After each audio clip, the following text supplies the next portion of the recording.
Hey, what's up, world? I'm back with another mediocre lesson in finance. Nothing wrong with mediocre. I'm going to get right into it today. I'm going to talk about three things. I like to just go with the good odd three. First thing's going to be taxes. Then we're going to get into some savings, as such as what kind of savings accounts to use. Don't get so caught up in the word savings, rather what kind of instrument we want to save through, and that is going to lead us into retirement, but they're really all going to kind of tie into each other. So let's get right into it. First thing I wanted to talk about, just a simple but also the most complicated tax system in the world, the U.S. tax system.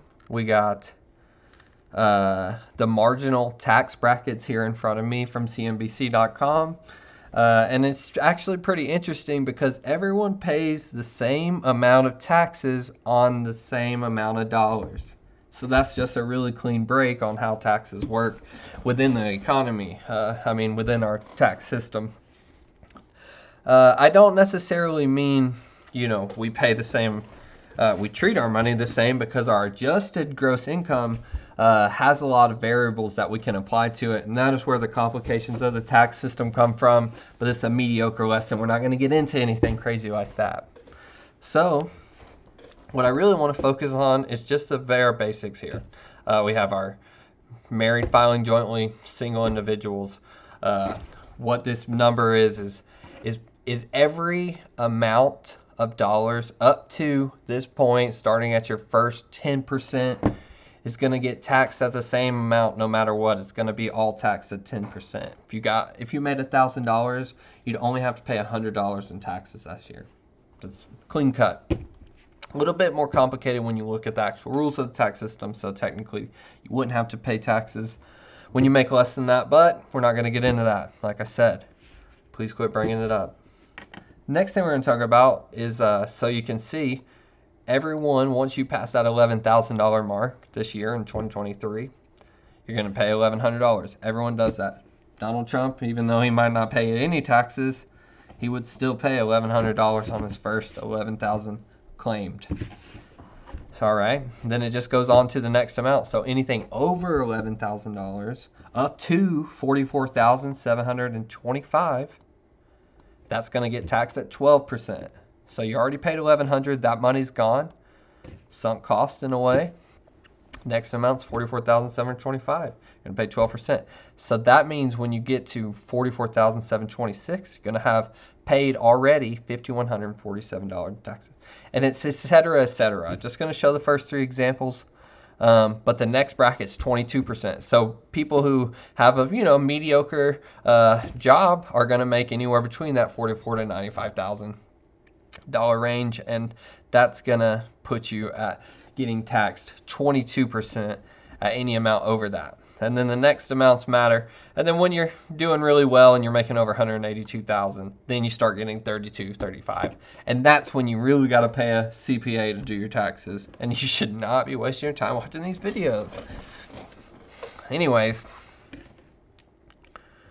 the next part is going to be how we save our money. So that's how our taxes work. Just kind of a clean overview. I think it's really neat that people don't understand, the basics of it, but whatever you claim in adjusted income, you're going to pay that tax percentage on that bracket of money, right? So pretty cool. The next thing I want to talk about is, actually, I didn't pull this up, but savings accounts. Right, everyone knows, I kind of talked about it last week with time value of money. You use savings accounts to defeat interest, right? And so, honestly, if you're at your bank and they're not paying more than 3% right now on your money, you lose money every year. It's crazy. The bank is literally charging you to hold money that they get to go and make money on. Madness. So what you got to focus on with savings accounts is, we're thinking about the liquidity of our money. We want easy access to it, but we should be rewarded in an equally justifiable way as the bank's using our money. We talked about the risk-free rate last week. Bills are going at 5.3+%. You should not accept anything less than that. you know, realistically. I mean, you need to be somewhere around the 5% range. If you're putting $1,000 away, it's not going to make a huge difference. Don't, you know, worry your life away. But you can definitely go out here and find at least 5% on your money instead of probably what you're getting in a normal savings account at your bank, which is a lot less. Especially checking accounts. There's not even really a reason to use checking accounts anymore because of how liquid our system is. Like, why put your money in a checking account when you can easily withdraw it from your savings account, and this is making 10 times more, like 0.5% on your money that's just sitting there. Use a savings account. All right, so just kind of simple things. Any kind of income you make, you got to pay taxes on. That's really my only tie-in with savings accounts. You're gonna find some of your more sustainable rates because these banks, they're probably all FDIC approved. Up to $250,000, your money really is safe. Like if it's a U.S. bank, member FDIC, you don't have anything to worry about. So yeah, we're not going to get into too much of the like thought process of investing today with like risk necessarily, because that's going to be a whole nother thing on how we price like bonds and stuff. That's what risk comes into play a lot more, and then we also will come into the stock market and look at the indices and things like that. We're not talking about it today. That's for another lesson in finance. Quick drink to wet the whistle. Rethinking the time frame in this video, I should have probably got more information today, but yeah, let's just get into the next thing and see if I can bust out a little bit more information. All these accounts are gonna be able to make you a fair amount of interest.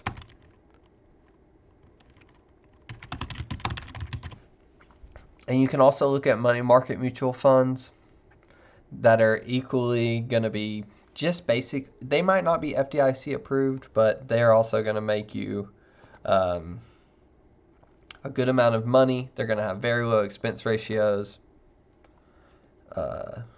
And it's a perfect place for you to have like very liquid money. These yields are always changing, but you know, if you want to lock in some good basic money at a fair rate, this is a pretty good spot to do it. You realistically, if you can lock your money up, you want to use CDs and bonds and things like that. But this is a good way to keep your money liquid while also making the best use of it. You got to beat inflation. You got to at least be making probably 4% is fair at all times. And then, you know, when you look at years when we had 9.8% or 9.6% in inflation in like one period, that's, you know, you lost money that year, and that's pretty crappy. To be a good saver and then lose money, it's not fair. All right, so I can kill some time here in retirement for sure, and we'll finish the video. 15 minutes of a lesson, and we'll call it a day. So I'm back on Investopedia. It's my favorite site for definitions and in finance, and so I just want to talk about the differences in a Roth and traditional.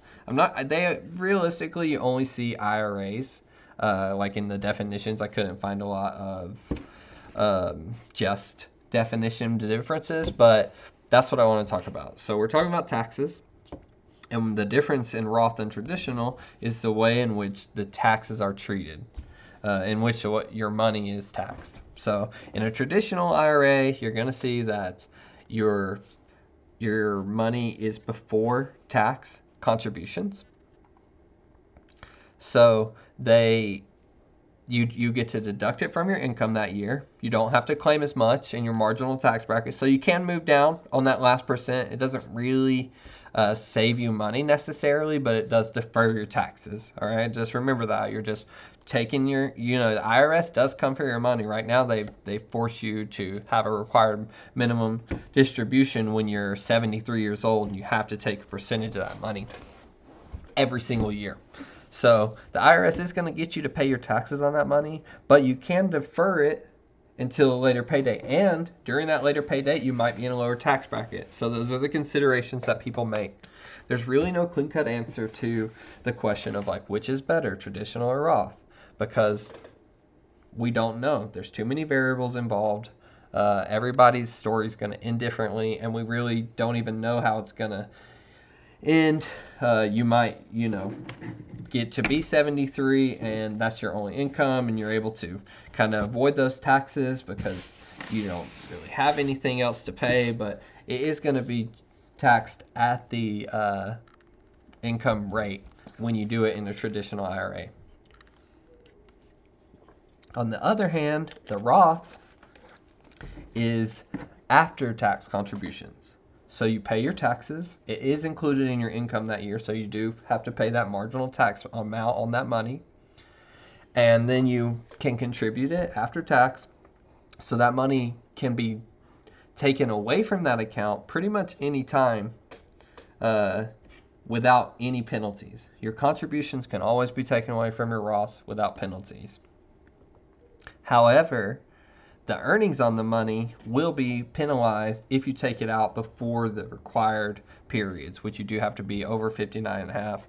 You can look up the rules, but that's just another tax question. But basically, that makes your planning a lot easier, because when you have a Roth IRA, you know, like, this is my money. It's when I get to the qualified distribution age, I will be able to take this money without any strings attached.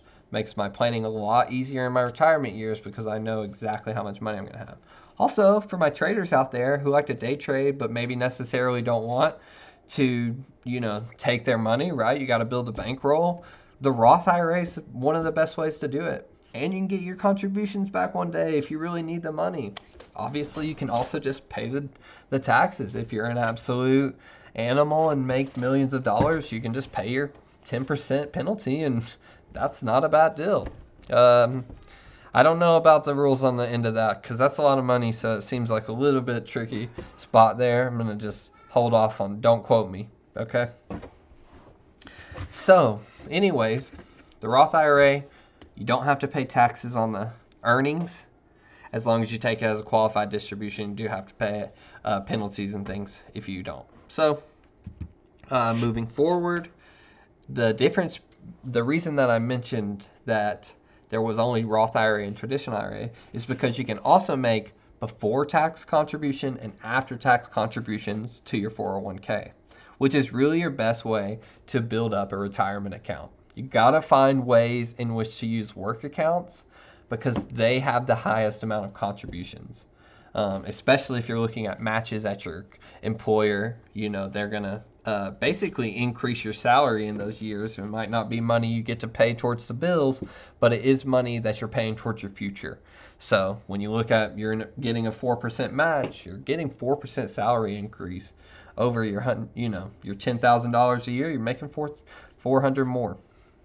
That was a bad example. $100,000 making $4,000 more. Okay. So you can contribute more with 401ks, and then you can roll your money over and then use them as Roth IRAs and traditional IRAs, which allows you to do more investing strategies within IRAs. You can do like options and stock investing, personal ideas. You can't really do that in 401k plans, so that's also a pretty big deal, but you can take loans from 401k plans that you can't necessarily do within IRAs, so that's another thing. I bet there are. And then you also have like TSPs, and that's still, they get treated the same. You can do before tax and after tax, and that's probably the big difference that you have to take, is that those definitions are Roth and traditional is before tax is traditional, after tax is Roth. And that's how you kind of have to see the world of retirement and investing. And then, the tax treatment of those things is what the big difference is. And that pretty much wraps up my 15-minute video. Thank you so much if you came here and watched my mediocre lesson. I hope you have a good evening. Happy Financial Freedom Friday, and keep on keeping on.